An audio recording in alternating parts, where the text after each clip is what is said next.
About 20 minutes to get through this. This is about as ugly as it gets. So you definitely need help on this stuff. I had said to you before that every quiz we're going to have for the rest of the year are all old Regents exam questions. And this is an all old Regents exam question. We'll go through this step by step. One of the most disappointing things was the lack of work shown by most students. There's really a proper way to go about doing these questions where you show work for rate of change, and people just didn't do it. So we clearly have to get our heads back in the game. I know earlier in the year we were very good at questions like this.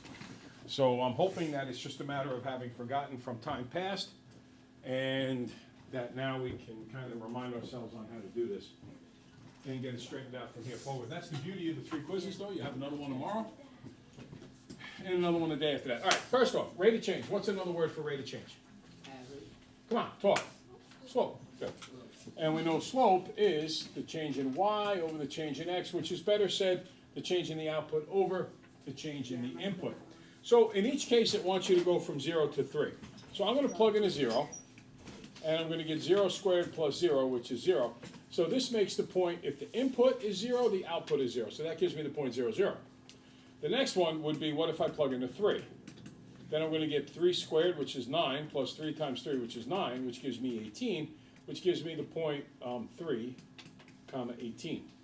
So if I want to find the slope there, remember the slope formula is the change in y over the change in x, which is also known as the y from the second point minus the y from the first point over x from the second minus x from the first.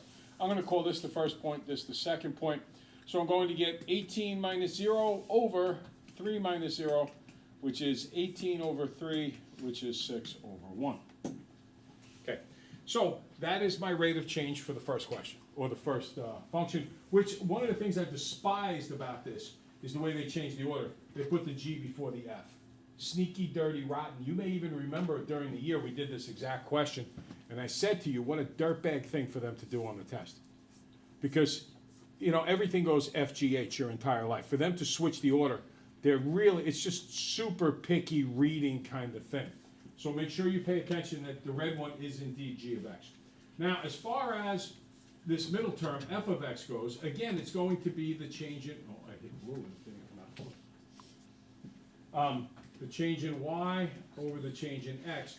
So the y's, or f of x, is the same thing, is changing from 11 to negative 2, so that's 11 minus negative 2, over again 3 minus 0, which is 13 over 3, which you may prefer to write as 4 1/3.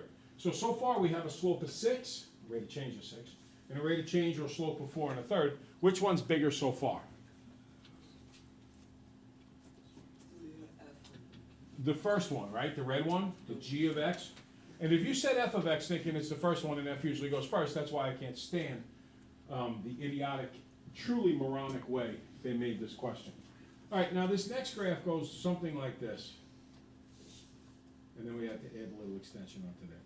So it's going from the point 0, 0 to the point 3, 2. So if I do change in y over change in x again, I'm going to do 2 minus 0 over 3 minus 0, which is 2/3. So which is the largest rate of change? Is it G, which is the first function, F, which is the middle function, or H, which is this green one at the end? G. What is it? G. Good. So G of x has to go first. What's next? F of x. And what is last? H of x. So this is the answer it needed.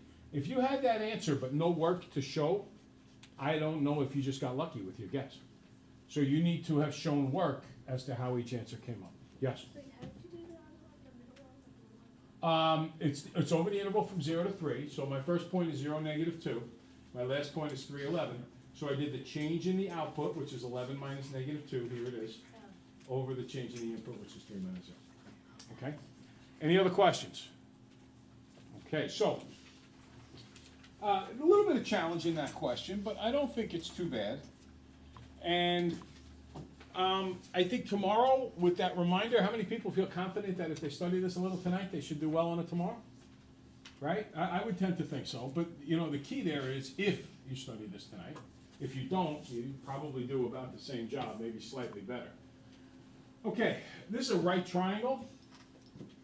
I want to find the missing side. What theorem always works in a right triangle? Pythagorean theorem, which states that leg squared plus leg squared is hypotenuse squared. So therefore, 5 squared plus 14 squared is equal to, I'll call this x. A number of people just wrote 5 plus 14. Okay, can we not forget the square here, guys? Also, a little bit of just very strange things happened at certain points. 25 plus 196 is x squared. I add it up, I get x squared is equal to 221. And then, Wilfredo, we square root, we don't half, right? Weren't you the one who did half of it? No, who did the half? Minor did the half. All right, the right row, wrong end. All right, square root of 221, x is, Michelle, I think you're still in the habit of putting that square there, right? Look, the square root of x squared is just x. It's not x squared. And this works out to, I believe, 14.9, if I remember right. It's like 14.86 or something. Yes? How come on the regions they don't tell you what to use? What do you mean, what to, you mean like leg squared plus leg squared? No, not like that specific, but they could say like use the Pythagorean theorem. They say We that- are now taking a Regents level class that you need to graduate high school. I think the hand holding is done. It's just helping. Oh, I agree it's helpful. But like I said, the hand holding is done. Okay? All right, listen, guys, it's really simple. If you do the work, you'll get the results. If you don't do the work, you will not get the results. So hopefully come tomorrow, you are in a much better place as far as this goes. Okay. Now, I want to be this one. Ready? Here we go. Today's sheet, here's to do it. You know, it's so important, I simply don't have the time to go around and check that you do it every day. But here's the thing, if you don't do it every day, you're taking a major piece of your preparation and ignoring it. Do you think if I, as a teacher, ignore a major part of my preparation that, well, let me put it this way. Is it pretty evident that if I ignore a major piece of my preparation, that it will reflect itself on your scores of the Regents? Mm-hmm. So don't you think the same thing holds true for you? If you don't do a really good job preparing yourself thoroughly for the test, if you ignore this do it section, when I choose the questions we're doing for the do it, look at these fonts. These are old Regents exam questions, every single one of them. So what we're doing is, every day, between the quizzes and the do it, we're spending 15 minutes a day, 18 minutes a day on Regents prep. Now, if you spend 15 to 20 minutes a day from, we started this last week, all the way up until the Regents, which is basically 6 weeks later, that's 30 lessons. 30 lessons, 20 minutes, that's 20 hours. Don't you think that 20 hours is going to show on your test? If you ignore the 20 hours, it's going to show. If you take advantage of the 20 hours, it's going to show. All right, when 5x plus 4y is subtracted from this, now the magic word here is from. What does from tell you? From goes first, very good. So 5x minus 4y minus, do not forget the package. It's really a 1 in front, you need to distribute it. 5x minus 4y, negate it to negative 5x, negate it to negative 4y. 5x minus 5x is 0. Negative 4y and negative 4y, make negative 8y. If you got choice 3, more than likely, what you did was you didn't switch the order because of the word from. From goes first, always. Is it negative 5 minus negative 5, 10? It's not 5 minus negative 5. It's 5x and negative 5x. That adds up to nothing. All right, next one up. Accompanying diagram shows a box and whisker plot of student test scores on last year's Math A midterm exam. What is the median score? Well, let's just do a little quick reminder here of box and whisker data. What's this mark right here? The low. The minimum, the lowest score. What's this one here? First First quartile. All right, the 25th percent score. What's this one? What's this one? Third quartile. What's that? That's the maximum, right? So here, The median score is right there, so we're looking at about an 80, 81, there it is, choice 3. Yes? So that line, you just have to bring it down and connect it to. Yeah, what is it above? And it says 81, so 81 is what it's gonna be. Look, they often, this is not every year, but just about every year, Molly, head in the game. Just about every year, they have one of these box and whisker diagrams. And they ask you one of the following questions. What is the lowest quartile 1, quartile 3, median highest? Or they say, what's the interquartile range? In any event, what they're testing to see is, do you know to match the mark, do you know which mark is which? Do you know to match the mark on the number line? And in the case of interquartile range, do you know to subtract them? But it is coming. There is no question about that in one way, shape, or form. Either it's gonna be on a part 1 like this, or they're gonna ask you to create it out of your calculator. So that is the purpose behind making sure every single time that we do some of these questions each and every day to keep this stuff fresh in your mind so you don't just have it disappear. Wilfredo, you with me here? Okay. The equation P equals 2L plus 2W is equivalent to. Now, do you see how all of these are solving for L? So I want to make it say L equals. So first I need to subtract my 2W. And I get P minus 2W equals 2L. And then I divide by 2. So I get P minus 2W over 2, which is choice 1. Again, old Regents exams. Take a look at your sheet. How many of you got, are there only 3 of them? There's one more, okay. So I'll save that question for just a minute.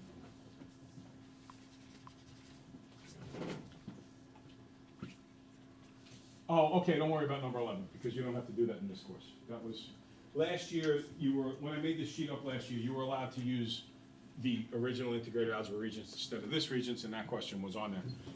I don't know, this part you do have to be able to know how to do. You need to know how to simplify the square root of 75. Square root of 75 breaks down to 25 and 3, and this square root of 25 is 5, so it's 5 radical 3. All right, that's not what the question asks, but you do need to know how to do that. So if I have 5 radical 3's and another radical 3, what do I have? If I have 5 x's and 1 x, what do I have? 6 x's. If I have 5 radical 3's and 1 radical 3, what do I have? This is not a complicated question. If I have 5 puppy dogs and 1 puppy dog, what do I have? 6 what?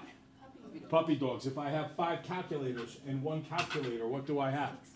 So if I have 5 radical 3's and 1 radical 3, what do I have? 6 radical 3's. Good. You would be expected to know how to do this part of the question on a Common Core Algebra Regents. The actual sum you do not need to know how to do. Last year you did, this year you do not. Okay, so let's just pay attention to the first 3 do-it questions. How many people got all of them right? 3 people. 4. Constant work at it. If you are on top of it and you prepare and you work thoroughly, you should be able to produce. If you don't, it will rear its ugly head. You know, I learned a long time ago what the absolute worst form of punishment is on the face of the earth. The worst form of punishment on the face of the earth is to give you what you want. See, there's simply a right way to live and a wrong way to live. It's as simple as that. And if you walk around and you say to yourself, every time you have work to do, you go, I don't want to work. I just want to do this other thing. I want to daydream in class. I don't want to work. I don't want to do my homework. Let me just fake it so I get credit for it. You know, let me find any excuse on the face of the earth to not get this done. Let me copy my friend's homework. I don't want to do my work. Well, you're given a million warnings along the way. You're told constantly, you know, you really shouldn't do that. I'll give you an example. Let's say someone who gets a heart attack when they're 60 years old and they shouldn't have a heart attack. You might have the doctor tell them at 35 years old, you know, you ought to watch what you eat. And then he goes home that night and he says, I want steak and I want fried this and fried that. And he keeps doing it for years. And then when it comes to breakfast, 5 days a week, he's at the deli ordering 3 eggs, bacon, sausage, ketchup, and a huge hero kind of thing. And then the doctor sees him at age 45 and he says, you know, you really ought to be getting some exercise and you should take your medication every day. And he doesn't take his medication every day and he doesn't do his exercise. And then he turns into age 55 and the doc says, look, we're going to have a problem here. And he still doesn't pay attention to what he's supposed to do. And then age 60, he has a heart attack. And that's what I mean about the worst form of punishment is to give you what you want. Because all along, he chose that he didn't want to condition his heart. that he didn't want to do the things necessary for long-term survival. And then all of a sudden the heart attack hits and he's surprised. Well, it's the same exact way in class. If you think that you can give less than your best effort and then do poorly on the regents, please don't act as if you're surprised. That's the punishment. And just as it works that way with punishment, it also works that way with reward. If instead of going home and trying and finding any excuse in the world to not do your work, if instead you say to yourself, look, I'm going to block out these 20, 25 minutes a night, every night. I'm going to prepare. When I'm in class, I'm not going to talk to the people around me when I'm supposed to be doing my doing. I'm going to get to do it done. When I don't get 100 on a quiz, I'm going to take the quiz home and I'm going to go over it. When you do this stuff every single day for the next 30 days, don't you think your grade goes up? That shouldn't surprise anybody. So all of a sudden you walk into the regents and you thought, hey man, I might be in trouble here. Maybe I might fail this thing. Or maybe I'm only going to get a 70. I don't want to get a 70. I want to go to college one day. I don't want to see 70 on my transcript. And all of a sudden you knock out an 82 or an 87 on a regents exam. Don't be surprised. You earned it. You did a great job. But please, if you dog it, if you don't do your work and you all of a sudden get a 62, don't be surprised. This is the way life works. Okay, National Climate Data Center collects data, weather conditions, various locations. Classify each day as clear, partly cloudy, or cloudy. The data taken over a number of years provides these variables. X is elevation above sea level. Y is number of clear days per year. W is the mean of partly cloudy days. And Z is the mean number of cloudy days per year. Here's the table. Here's a scatter plot on the table of elevation and the mean number of clear days. All right, so there's your table, your scatter plot. Do you see a pattern in the scatter plot, or does it look like there's absolutely no pattern? I think that there is a pattern. Now, you got to remember, a scatter plot by definition is a what? Scatter. So there are going to be scattered. I don't think it's a perfect pattern, but I'm going to do it in blue so it stands out, and I'll also do it here. I just want to split the middle here and see if I can get a straight line. What about that? Do I have about the same number above and below? I got 4 above, I got 5 below. Yeah, I think that's an accurate scatter line of best fit. And we did talk about line of best fits. We just draw it through. This would have what kind of correlation, positive or negative? Positive. Positive, because it's like a positive slope. I wouldn't call it a strong correlation. Right, strong correlation, all the dots would be really close to the line. But it is a correlation, just a weaker correlation. How would you describe the relationship between elevation and mean number of clear days for these 14 cities? I would say, as we just said a second ago, that it's a weak correlation, and it's a positive correlation. Do you think a straight line would be a good way to describe the relationship? Yeah, I think it would be a decent way to describe the relationship. Okay? Any question about that? Okay, so now let's go to the next page.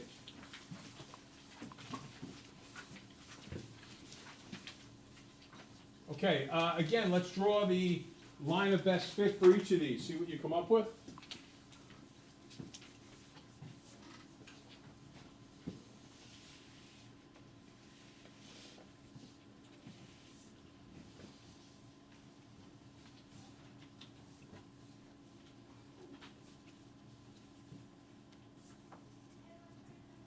Okay, first one, positive or negative correlation? Positive. Positive. Second one? Negative. I can't get a line of best fit for the third one. Are you with me on that? Right? This would be no correlation. It's not positive, it's not negative, there's no pattern to it. Okay. Which does not appear to be linear? Third one. Okay, scatter plot 1. When a straight line provides a reasonable summary, we say that the variables are linearly related, and there's a linear relationship between the two of them. There is a linear one here. Draw your line of best fit.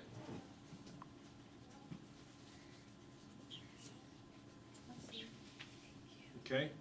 I might be a little lower than I should be. Maybe I should be up just a little bit more. Okay. What's the next question after this one? It's the next graph. Oh, it's the next graph. All right. Does the next one look linear? No. What does the next one look like? Exponential. Nicely done. right? Can you all see the graph coming right through here? All right, excellent. So what we learned through this is that there is a line of best fit, but it doesn't have to be a line. What else could it be? Exponential. It's also possible to have a quadratic with a parabola. All right? All right, we ended at a good time. Hasta la vista. Vaya con Dios. Toodaloo. Ta-ta. Arrivederci. Smile a lot. Ciao. Arrivederci. Adios, amigos y amigas.